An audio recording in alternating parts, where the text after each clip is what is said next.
If you're someone who sits for the majority of the day, whether it be sitting at home, at the office, driving, or just general inactivity, then odds are your body has over time adapted to become a very efficient sitter. Yes, your body over time actually gets really good at sitting by turning off certain muscles and overactivating other muscles. And when you then combine this with the fact that most people don't just sit and instead slouch forward, lean sideways, and do all kinds of things to make themselves more comfortable, it leads to a host of problems and imbalances that arise when you're not sitting. And typically what this will lead to is more or less the development of the following posture, where the head protrudes forward, the mid back and shoulders round forward, and the lower back arches excessively with an anterior tilt to the pelvis. And to make matters worse, this posture is often accompanied with a host of asymmetries created by various sitting habits, which can lead to one side of the body being tighter than the other, and as a result create a slight drooping on that one side, for example, which all in all can lead to tightness and aches and pains in the neck, the shoulders, the lower back, and various other areas, while making it difficult to properly execute various exercises in the gym, let alone comfortably stand and move throughout the day. But luckily there are easy ways to reverse this and prevent it from worsening if you spend the majority of the day sitting, because based on the analysis of multiple papers, we know that these various postural patterns created by sitting are simply a result of various muscles that have become underactive and weak over time, and other muscles that have become overactive and shortened over time, which in effect pull your body into this new posture. Therefore, to reverse this, I'll be showing you 2 quick and easy 5-minute corrective routines that you can do virtually anywhere and are designed to mobilize these tightened areas, strengthen the weakened areas, and work on correcting any asymmetries you may have as well. The first routine will focus primarily on the upper body, and the second routine will focus primarily on the lower body, each consisting of 4 exercises. And then towards the end of the video, I'll show you how to then go about implementing them into your day. But for now, let's jump into the first routine.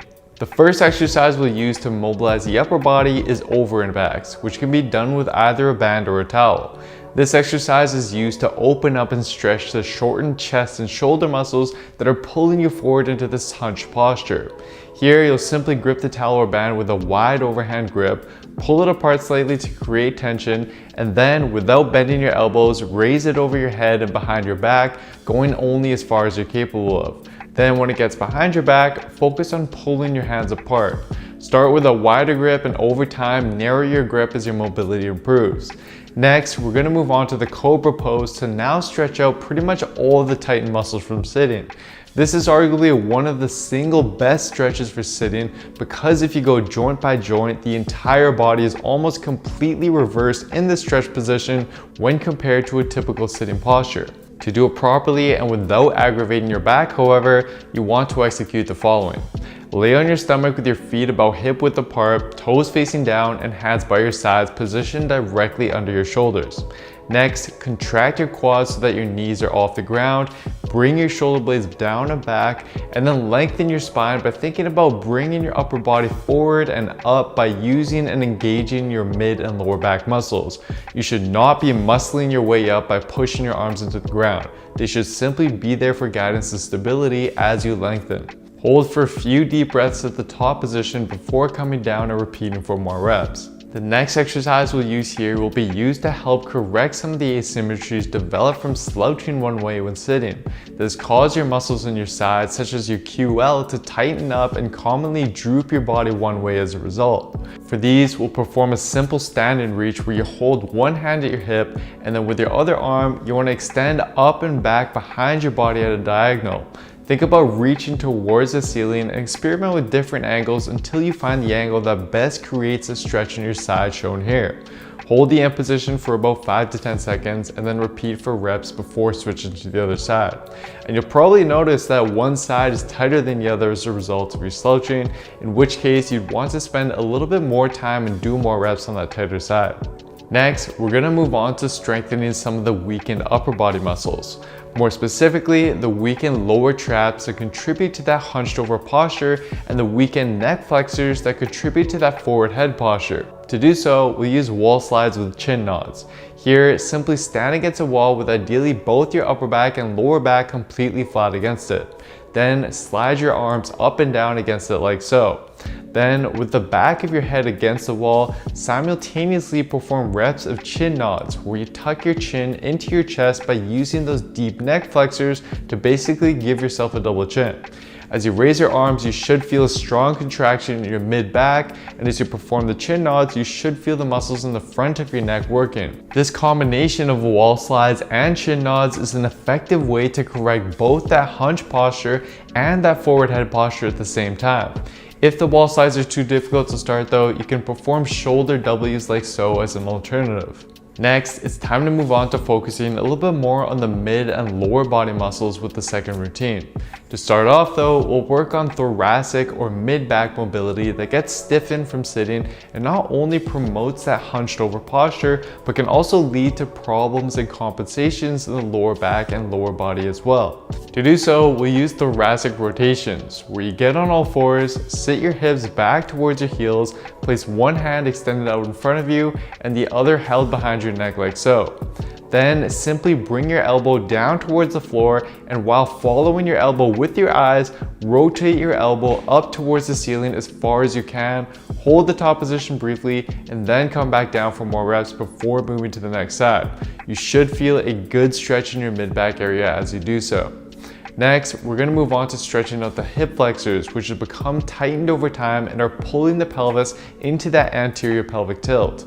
To do so, we use a simple kneeling hip flexor stretch. But the key to this exercise's effectiveness, which most people overlook, is to first posteriorly tilt your pelvis by contracting your glutes and abs. Then, only once you've properly set your pelvis, gently lean forward until you feel a deep stretch in the front hip of your back leg.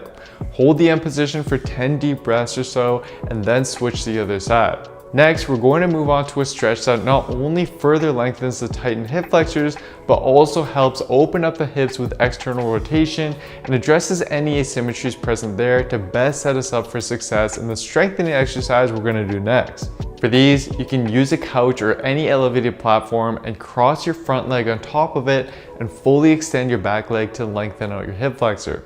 Then, with your hands placed on your foot and your knee, brace your core and simply bend at your hips to bring your chest forward until you feel a deep stretch in the side of your front hip. Hold it there, but feel free to move around at different angles to tweak the stretch a bit. Then you can switch to the other side. You'll likely notice that one side is significantly tighter than the other, especially if you tend to cross your legs quite a bit when you're sitting. If so, spend a little bit more time on the tighter side.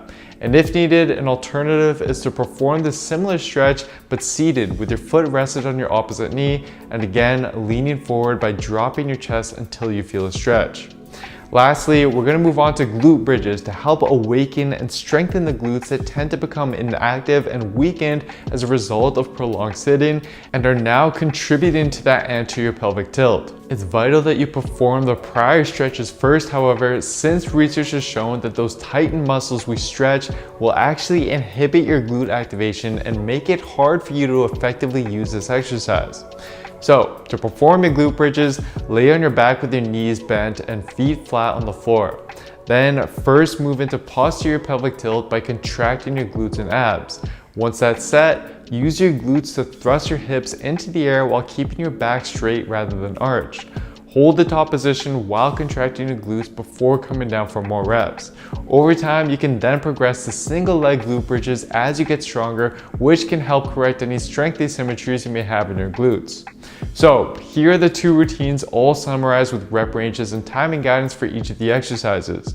As for the best way to implement this, there is some research in office workers indicating that for the highest levels of productivity throughout the day, you should take a short break after every 52 minutes of work. Therefore, a good way to easily incorporate these routines is to alternate between each of them after every hour or so of seated work during the day. Regardless though, I'd suggest aiming to perform both of these routines at the very least once a day, and ideally each twice a day if you do sit quite a bit, as it's the consistency and the frequency with these routines that's key. But keep in mind as well though guys, that sitting is just part of the problem. I mean, we see similar postural imbalances in those who stand all day as well. The real problem is not taking regular breaks, not being aware of your posture throughout the day, and just not moving enough in general. So focus your efforts on improving those aspects while incorporating the routines mentioned in this video, and you'll be able to create positive, long-lasting changes, and as a result, look, feel, and perform that much better.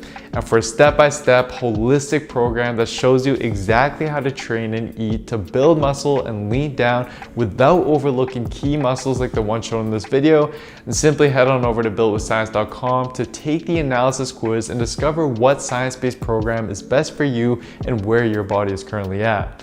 Anyways, that's it for today, guys. I hope you enjoyed this one. Please do me a favor and show your support by giving the video a like, leaving a comment down below as to what you'd like to see me cover next, subscribe to the channel, and turning on notifications for the channel as well, as this all really does help me out.